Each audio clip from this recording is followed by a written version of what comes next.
The morning Patricia Holden drove her Ford Escape across the corner of my front lawn for the 19th time, cutting the turn from Birchwood Avenue onto Cedar Lane by approximately 8 feet through my grass, rather than following the curb radius.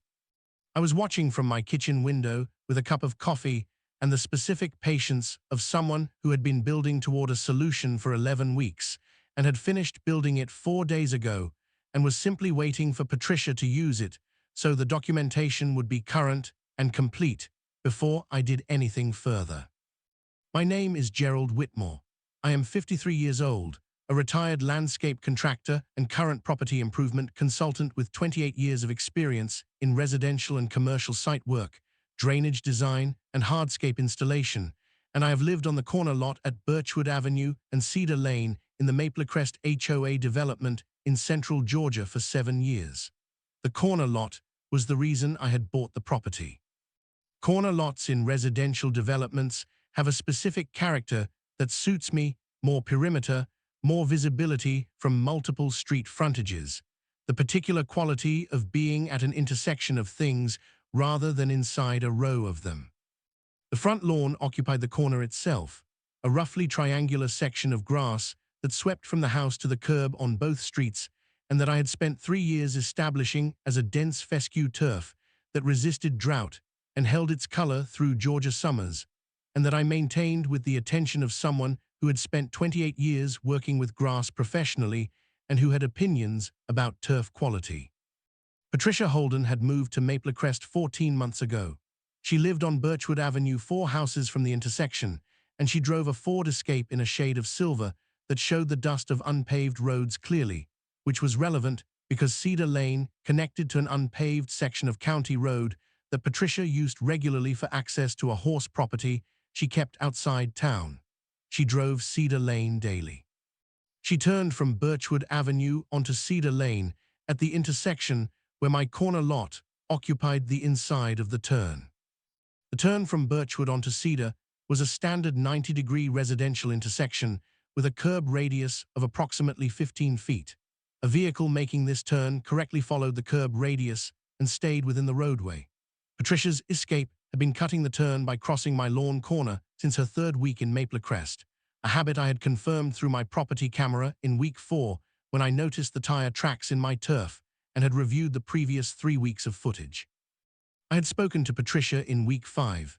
She had been surprised and apologetic and had said she had not realized she was leaving the roadway.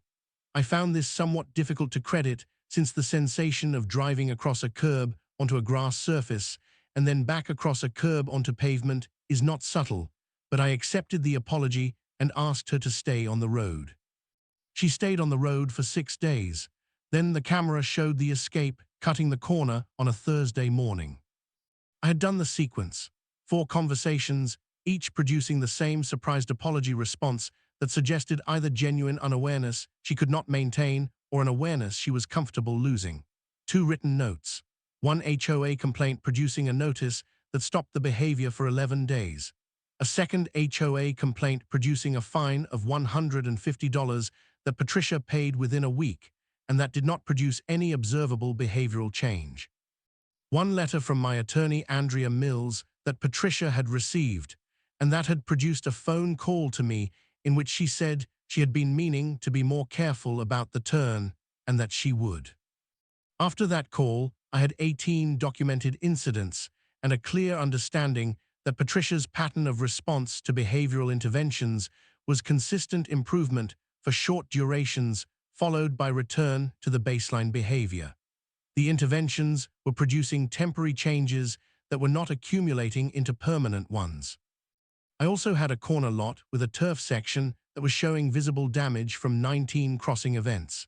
The fescue at the corner had been disturbed enough times that the root structure was weakening. I had reseeded twice. The 3rd reseeding had produced a thinner stand than the prior 2 because the soil had been compacted by repeated vehicle passage and was not accepting seed establishment the way healthy turf soil did. I was watching a turf section I had spent 3 years establishing be systematically destroyed by a turning pattern that the driver could easily have avoided by following the road. The solution I had designed was not structural in the way the bollard and pillar solutions in this collection were structural.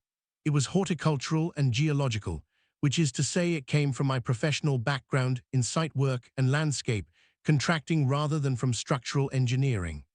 I had designed it in week 7 and had been installing it through weeks 9, 10, and 11. I had installed a subsurface rock garden.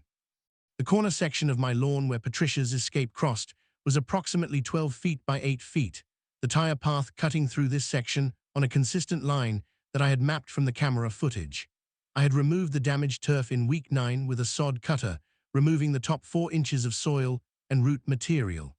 I had then installed a continuous layer of 4-inch diameter river rock cobbles in a bed of compacted gravel, covering the full 12 by 8 foot section. The cobbles were smooth, sourced from a landscape supplier I had worked with for 20 years, and they ranged from 4 to 6 inches in diameter. I had covered the cobbles with 4 inches of topsoil, added compost amendment, and reseeded the section with the same fescue blend I used throughout my lawn.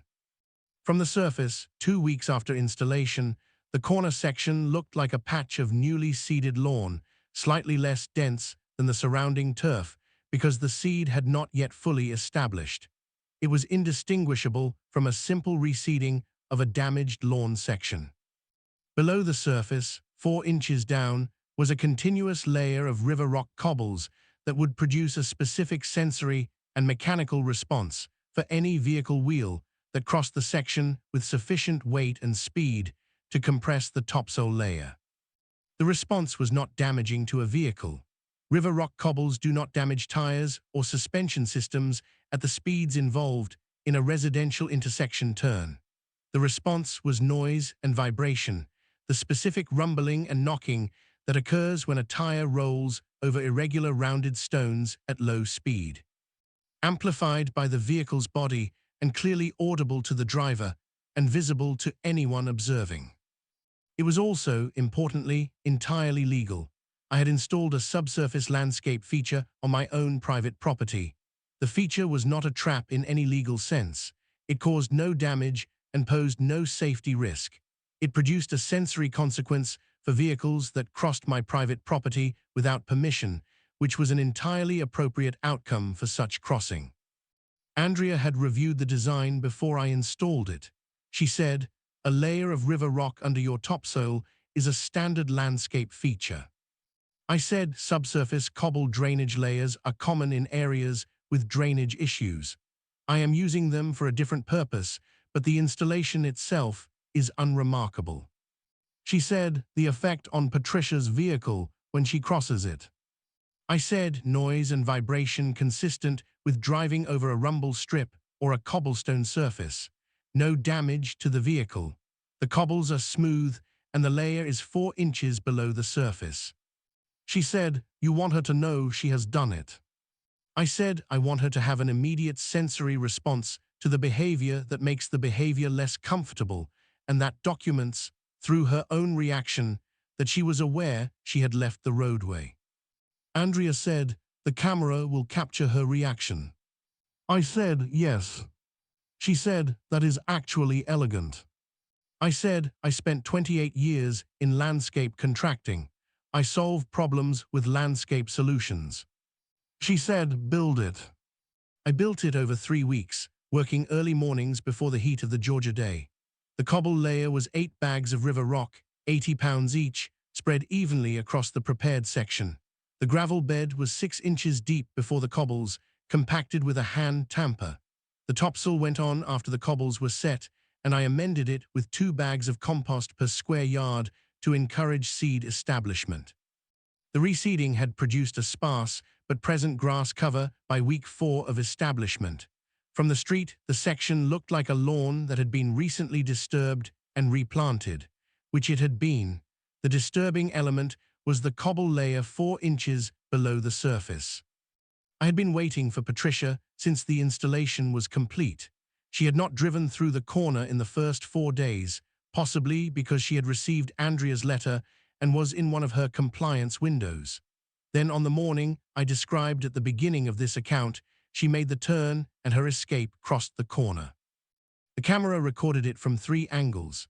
The Escape's right front wheel entered the lawn section at approximately 8 miles per hour, which was the turn speed Patricia used at this intersection. The wheel made contact with the subsurface cobble layer approximately 1.5 feet into the grass section, which was consistent with my depth calculation. The body of the Escape visibly responded to the cobble contact, a slight shuddering motion visible on the camera. The vehicle slowed abruptly as Patricia reacted to the vibration and noise. Patricia brought the Escape to a stop with its right front wheel on the cobble section. She sat in the vehicle for approximately 40 seconds. Then she opened her door and looked at the ground. She appeared to see only the grass surface. She got back in the vehicle and drove forward onto Cedar Lane. At the street, she stopped again, and I could see from the camera that she was looking in her side mirror at the lawn section she had just crossed. She appeared to be puzzled by the sensation she had experienced in the context of what appeared to be a normal grass surface. She drove on. I noted the timestamp and the specific observations in my documentation log. The camera footage was saved and backed up. She crossed the section again the following morning, this time more slowly, approximately 4 miles per hour. The cobble layer responded to the slower crossing with less pronounced vibration, but still audible noise. She stopped again after crossing, sat longer this time, and I could see her expression through the windshield camera angle. She was connecting the sensation to the lawn section and not understanding why a grass surface produced that sensation. On the third crossing, she stopped at the curb before entering the lawn, got out, and walked to the corner section. She crouched and ran her hand through the grass surface. The grass surface was soft and normal. She stood up and walked back to the Escape. She drove forward and entered the section again, more slowly. The cobble response occurred again. She got out a second time and crouched at the point where the vibration had been most pronounced. She pressed her hand into the grass surface with more force and felt the resistance of the cobble layer 4 inches below. She stood up and looked at the house. I was not at the window. I was in my home office watching the camera feed on my laptop and making notes. She knocked on my door 40 minutes later, which was enough time for her to have driven away, parked at her house, walked back, and worked up to whatever she was going to say. I answered the door. She said, "There is something under the grass at my corner." I said, "Your corner." She said, "The corner, the lawn corner where I turn." I said, "There is a subsurface cobble layer under that section of my lawn. It is a landscape feature I installed 3 weeks ago." She said, "You did that because of me." I said, "I installed a landscape feature on my private property. The section had been damaged by repeated vehicle crossing, and I made a site improvement decision." She said, "The rocks are there to make it uncomfortable to drive across." I said, "The cobble layer is 4 inches below the surface. It produces a vibration and noise response when a vehicle crosses it. It does not damage vehicles." She said, "But you did it because I keep crossing your lawn." I said, "I made a landscaping decision about a damaged section of my private property. The decision has been made and the installation is complete." She said, "Can you take them out?" I said, "No." She said, "What if I promise to stop?" I said, "Patricia, you have promised to stop 6 times. You have stopped for periods ranging from 6 days to 3 weeks and then resumed. The cobble layer produces an immediate consequence for the behavior that previous interventions did not produce. It stays." She said, "I did not damage your property intentionally."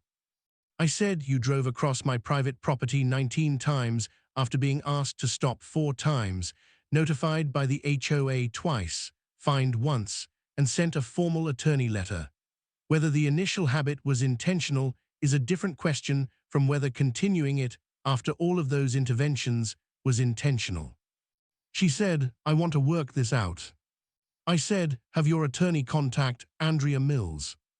She said, "Do I need an attorney?" I said, "There is a civil claim being prepared that covers 19 documented incidents, the turf damage, including 3 recedings, my attorney fees, and compensatory damages. You may want an attorney for that conversation." She looked at me for a moment, then she said, "You were ready for this." I said, "I have been documenting this since week 4. Yes, I have been ready." She went home. Andrea filed the civil claim that week. 19 incidents, 3 recedings with materials and labor cost, Andrea's fees from the full 14-month period, and compensatory damages for the sustained unauthorized use of my private property. She also included a description of the cobble installation as a legitimate landscape feature installed in response to repeated damage to my turf, which established it in the legal record as a property improvement rather than a trap. Patricia retained William Holt, who had appeared in an earlier account and who called Andrea within 2 weeks. William had reviewed the footage of the 3 post-installation crossing events and had understood what the footage showed, which was Patricia crossing a private lawn section, experiencing a sensory response, investigating it, and then having a conversation with me in which she acknowledged awareness of both the crossing and the installation. His opening position was $7,000. Andrea said the demand was $11,800. He came back at $9,000. She said $10,500 was the floor. He accepted at $10,200. Patricia paid $7,000 from personal funds. Her insurance covered $3,200, attributable to the turf damage component.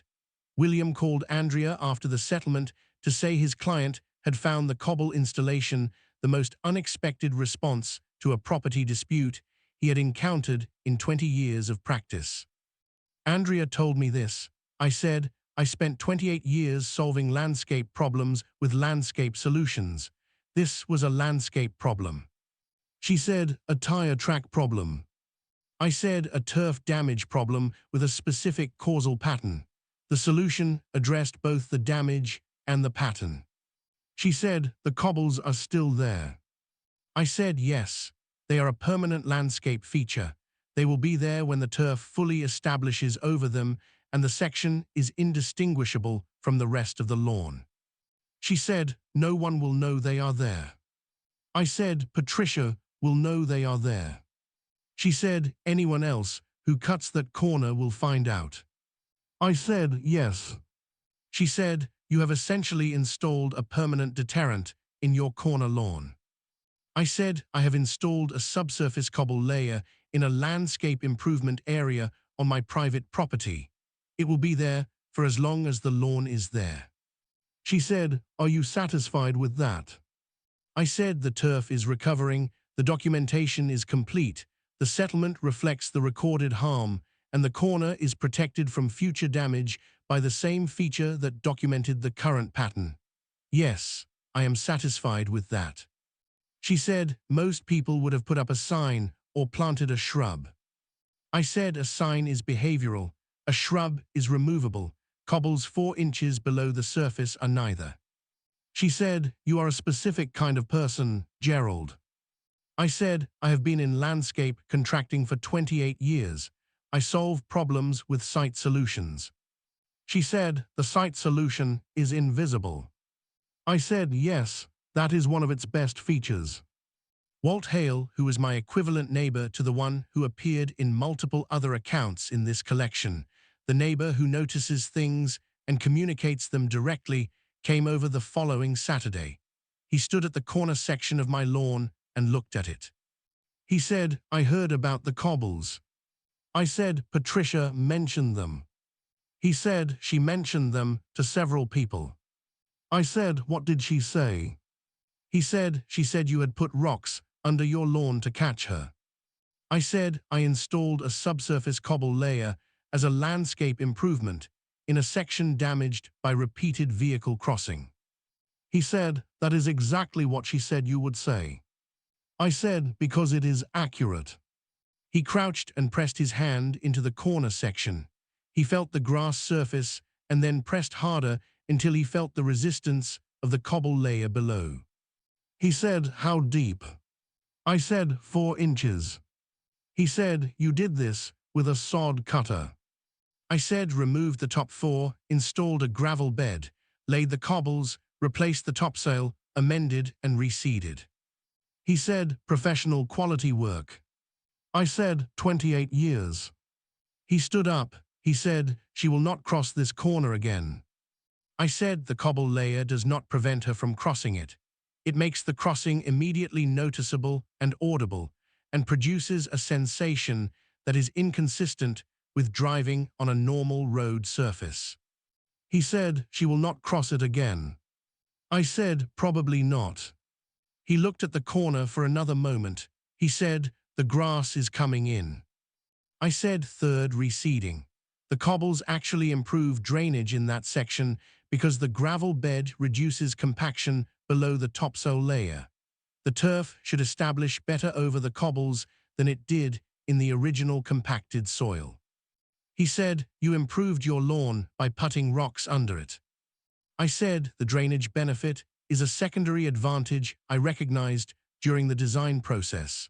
It does not change the primary function of the installation, but it means the corner will have better turf quality than it did before the problem started. He said Patricia's pattern produced a better lawn. I said that is an accurate summary. He laughed and went home. The fescue established through April and May. By June, the corner section was the densest, greenest portion of my front lawn, the gravel drainage layer having done exactly what I had predicted in terms of improving root zone conditions. The cobbles were invisible. The grass was excellent. Patricia had not crossed the corner since the 3 post-installation incidents.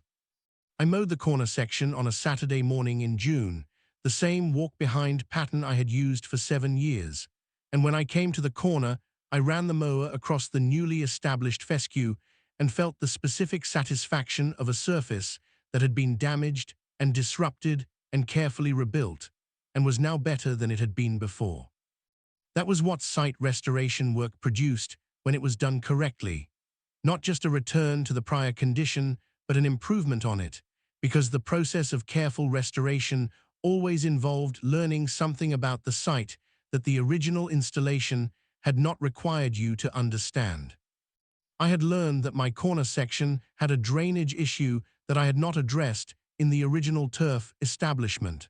The cobbles had fixed it. Patricia had taught me something about my own lawn. The documentation was filed. The settlement was paid. The lawn was better. Everything was exactly as it should be. Thumbnail text, she cut his corner lawn 19 times. A landscape contractor buried river rock cobbles 4 inches down. She found them with her tires.